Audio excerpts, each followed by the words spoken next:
Welcome to job updates in Telugu. Telangana రాష్ట్రంలో ఉన్నటువంటి 36,000కు పైగా అంగన్వాడీ సెంటర్స్‌లో 14,000కు పైగా ఉద్యోగ ఖాళీలనేవి ఉన్నాయి. ఇందులో అంగన్వాడీ టీచర్లు 6,399 పోస్టులు, మినీ అంగన్వాడీ టీచర్లు 7,837 పోస్టులున్నాయి.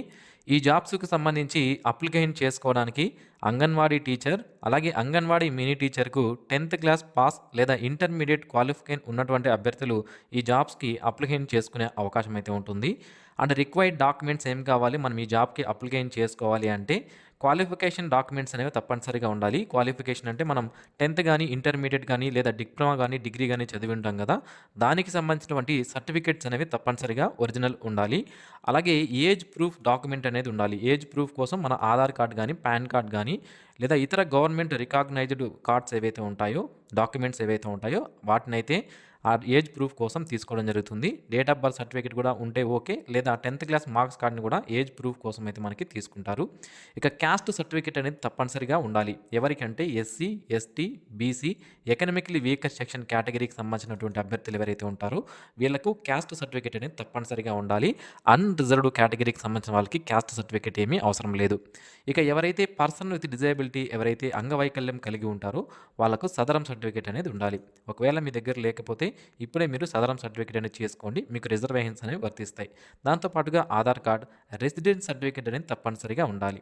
సో రెసిడెన్స్ సర్టిఫికేట్ అంటే మేము ఈ గ్రామానికే సంబంధించిన వాళ్ళు, ఈ మండలానికే సంబంధించిన వాళ్ళు అని మనకి ఎంఆర్ఓ ఆఫీస్‌లో స్థిర నివాస ధృవీకరణ పత్రం అని అంటాం తెలుగులో. దీన్ని రెసిడెన్స్ సర్టిఫికేట్ అని ఇంగ్లీష్‌లో పిలవడం జరుగుతుంది. సో ఈ సర్టిఫికేట్ అనేది మనకి ఎంఆర్ఓ ఆఫీస్‌లో ఇస్తారు. అక్కడికి వెళ్ళి మీరు వాళ్ళు అడిగినటువంటి డాక్యుమెంట్స్ ఇస్తే వాళ్ళు మీకు ఈ రెసిడెన్స్ సర్టిఫికేట్ అనేది ఒక వారం రోజుల్లోపు మీకైతే ఇవ్వడం జరుగుతుందనమాట. ఇక విడో సర్టిఫికేట్, ఎవరికైతే భర్త మరణించి ఉంటారో వాళ్ళకి విడో సర్టిఫికేట్ అనేది ఇస్తారు. సో అది ఎవరైనా భర్త మరణించిన వాళ్ళు ఉంటే ఆ విడో సర్టిఫికేట్ అనేది తీసుకోవాలి.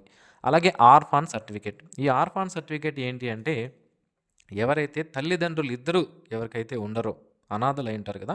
వాళ్ళని ఆర్ఫాన్ అంటారు.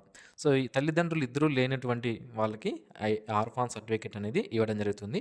ఈ సర్టిఫికేట్ పెడితే కూడా మనకి కొద్దిగా రిజర్వేషన్స్ అనేవి వర్తించడం జరుగుతుందనమాట. సో ఈ విధంగా ఈ రిక్వైర్డ్ డాక్యుమెంట్స్ అయితే మనకి ఈ అంగన్వాడీ జాబ్స్‌కి అప్లై చేసుకోవడానికి కావాలి. ఇక ఏజ్ విషయానికొస్తే 21 నుంచి 36 సంవత్సరాల మధ్యలో ఉన్నటువంటి అభ్యర్థులు అప్లికేషన్ అనేది చేసుకునే అవకాశం అయితే ఉంటుంది.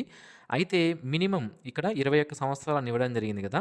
మీరు అప్లై చేసేటువంటి ప్లేస్ ఏదైతే ఉందో అక్కడ గన 21 సంవత్సరాల వాళ్ళు లేరు అనుకోండి. అప్పుడు 18 సంవత్సరాలు ఉన్నటువంటి అభ్యర్థులను కూడా కన్సిడర్ చేసుకుంటారన్నమాట. సో కాబట్టి 18-36 అనుకోవచ్చు. ఒకవేళ 21 సంవత్సరం వాళ్ళు ఉంటే వాళ్ళకే జాబ్ అనేది ఇవ్వడం జరుగుతుంది. 21 సంవత్సరం వాళ్ళు లేకపోతే 18 సంవత్సరాలు ఉన్నటువంటి అభ్యర్థులను కూడా కన్సిడర్ చేసుకుంటారు. కొన్ని ఎస్సీ, ఎస్టీ హ్యాబిటేషన్స్ కాలనీస్ ఉంటాయి కదా! అక్కడ వాళ్ళకి మాత్రమే రిజర్వేషన్స్ అనేవి ఉంటాయి. ఎస్సీ, ఎస్టీ కాలనీస్‌లో ఎస్సీ, ఎస్టీ వాళ్ళకి మాత్రమే పోస్టింగ్స్ అనేది ఇవ్వడం జరుగుతుంది. అక్కడ రిజర్వేషన్స్ అనేవి అవుతాయి. ఇక ఈ జాబ్స్‌కి సంబంధించి సెలక్షన్ ప్రాసెస్ విషయానికొస్తే మనకి ఎటువంటి ఎగ్జామినేషన్ గానీ, అలాగే ఇంటర్వ్యూ గానీ ఏమీ లేకుండా మనకి సెలక్షన్ అనేది చేస్తారు. సో మొదటగా మనము అందరూ ఆన్‌లైన్‌లో అప్లికేషన్ అనేది చేసుకుంటాం. సో మనము కొన్ని డాక్యుమెంట్స్ అనేవి అప్‌లోడ్ చేసి అప్లికేషన్ అనేది చేసుకుంటాం. అప్లికేషన్ చేసుకున్న తర్వాత వాళ్ళు మండలం వైస్‌గా అప్లికేషన్స్ అనేవి డివైడ్ చేసి ఆయా మండలాలకు పంపిస్తారు. ఆయా మండలాలకు సంబంధించినటువంటి ఐసీడీఎస్ ఆఫీస్ అనేది ఉంటుంది. అక్కడికి పంపించడం జరుగుతుంది. అక్కడ మీకు 10థ్ క్లాస్‌లో గానీ, లేదా ఇంటర్మీడియేట్‌లో గానీ మనకి క్వాలిఫికేషన్ ఏమిస్తారో అనే దాన్ని బట్టి ఆ క్వాలిఫికేషన్‌లో వచ్చినటువంటి మార్కులను బేస్ చేసుకొని కేటగిరీ వైస్‌గా, కేటగిరీ అంటే క్యాస్ట్ వైస్‌గా ఎస్సీ, ఎస్టీ, బీసీ, ఇప్పుడు ఎస్సీలో మళ్ళీ 3 గ్రూపులున్నాయి. అలాగే బీసీలో 5 గ్రూపులున్నాయి.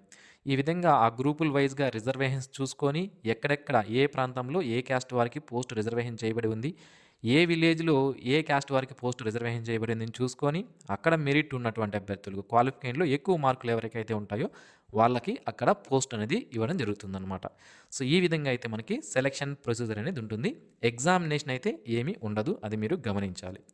ఇక దీనికి అప్లై చేసుకోవడానికి ఎటువంటి అప్లికేషన్ ఫీజు కూడా లేదు. డైరెక్ట్‌గా మనం ఆన్‌లైన్‌లో అప్లికేషన్ అనేది ఫిలప్ చేసుకోవచ్చు. మన ఫోన్ ద్వారా కూడా మనం అప్లై చేసుకోవచ్చు. కాకపోతే కొన్ని డాక్యుమెంట్స్ అప్‌లోడ్ చేయాలనే కదా! వాటివి పీడీఎఫ్ అనేది మన దగ్గర ఉంటే డైరెక్ట్‌గా ఫోన్‌లోనే అప్లై చేసుకోవచ్చు. మాక్సిమం కంప్యూటర్‌లోనే అప్లై చేయడానికి ప్రయత్నించండి. ఓకే. సో నెక్స్ట్ ఎలా అప్లై చేసుకోవాలంటే ఇది అఫీషియల్ వెబ్‌సైట్ www.tg.nic.in అనే వెబ్‌సైట్ ద్వారా అప్లై చేసుకోవాల్సి ఉంటుంది. ఇప్పుడు ఆన్‌లైన్ అప్లికేషన్ అవి సబ్మిట్ అవ్వడం లేదు. సబ్మిట్ అయ్యేటప్పుడు నేను మీకు డేట్స్ చెప్తాను. అప్పటి నుంచి మీరు చేసుకునే అవకాశం అయితే ఉంటుంది. ఇక ఇది మనకి రీసెంట్‌గా అంగన్వాడీల్లో కొలువుల పండగ అని వచ్చినటువంటి న్యూసు. అలాగే నోటిఫికేషన్ కొద్దిగా డిలే అవుతుంది. ఇది నిన్న వచ్చినటువంటి న్యూస్. త్వరలోనే 14,000 పోస్టుల భర్తీ అని మంత్రి గారు తెలియజేశారు.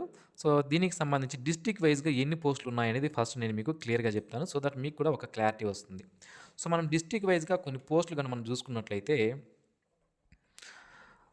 ఫస్ట్ వచ్చి మనకి ఆదిలాబాద్. ఫస్ట్ అంగన్వాడీ టీచర్లు, దాని తర్వాత మినీ అంగన్వాడీ టీచర్లు. ఈ విధంగా నేను మీకు పోస్టులు చెప్తాను. సో, మొదటగా ఆదిలాబాద్‌లో 96 అంగన్వాడీ టీచర్లు, 406 హెల్పర్లున్నారు. అలాగే కొత్తగూడెంలో 158, 826, హనుమకొండలో 37, 140, హైదరాబాద్‌లో 130, 273, జగిత్యాలలో 46, 172, జనగామలో 16, 75, భూపాలపల్లిలో 31, 77, గద్వాల్లో 53, 177, కామారెడ్డిలో 47, 269, కరీంనగర్లో 50, 119, ఖమ్మంలో 93, 394, ఆసిఫాబాద్లో 91, 261, మహబూబాబాద్లో 84, 318, మహబూబ్ నగర్లో 40, 199, మంచిర్యాలలో 57, 257. అండ్ నెక్స్ట్ వచ్చి మనకి మెదక్లో 25, 266, మేడ్చల్ 51, 157, ములుగులో 73, 233, నాగర్ కర్నూలులో 103, 387, నల్గొండ 88, 374, నారాయణపేటలో 29, 106, అలాగే నిర్మల్లో 55, 276, నిజామాబాద్లో 50, 290, పెద్దపల్లిలో 37, 117, రాజన్న సిరిసిల్ల 21, 53, రంగారెడ్డి 46, 365, సంగారెడ్డి 35, 274, సిద్దిపేట 57, 145, సూర్యాపేట 61, 191, వికారాబాద్ 49, 238, వనపర్తి 34, 112, వరంగల్ 35, 172, భువనగిరిలో 40, 118. ఈ విధంగా మనకి పోస్టులు అయితే ఉన్నాయి. సో, ఇక్కడ మనం చూసుకున్నట్లయితే కొంతమంది ఆల్రెడీ రిటైర్మెంట్ అనేది అయిపోవడం జరిగింది.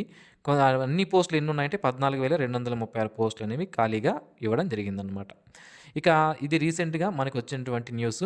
నిన్నటి రోజున మనకి వే2 న్యూస్‌లో రావడం జరిగింది. త్వరలోనే 14,000 పోస్టుల భర్తీ అని ఇందులో అయితే మనకి ఇవ్వడం జరిగింది.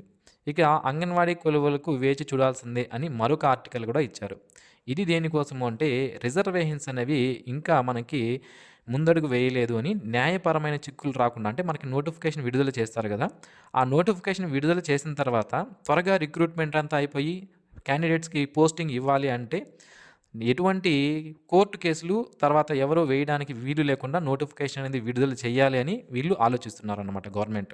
సో, ఒకసారి నోటిఫికేషన్ వస్తే మళ్ళీ దానిపైన ఎవరు కూడా కోర్టు కేసులకు వెళ్ళే విధంగా లేకుండా అన్నీ కూడా క్లియర్ చేసుకొని న్యాయపరమైన చిక్కులు ఏమీ లేకుండా నోటిఫికేషన్ అనేది విడుదల చేయడానికి యాక్చువల్‌గా ఈ నోటిఫికేషన్ ఇప్పటికే విడుదలై ఉండాలి. 6 నెలల ముందే విడుదలై ఉండాలి.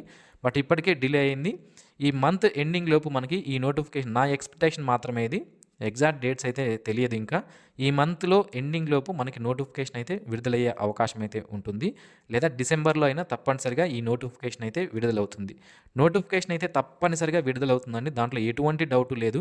అంగన్వాడీ జాబ్స్ కోసం ఎదురు చూస్తున్నటువంటి అభ్యర్థులు ఎవరైతే ఉన్నారో మీరు మన ఛానల్‌కు సబ్స్క్రైబ్ చేసుకోవడం ద్వారా నేను డైలీ అప్డేట్స్ అనేవి ఇస్తాను అంగన్వాడీ జాబ్స్ అనేవి విడుదలైనప్పుడు. ఓకే. సో, ఇది ఫ్రెండ్స్ ఈ నోటిఫికేషన్‌కి సంబంధించినటువంటి పూర్తి వివరాలు. మరిన్ని ఇలాంటి డైలీ జాబ్ అప్డేట్స్ మిస్ అవ్వకుండా పొందడానికి ఛానల్‌కు సబ్స్క్రైబ్ చేసుకోండి. Thanks for watching this video. Have a nice day friends.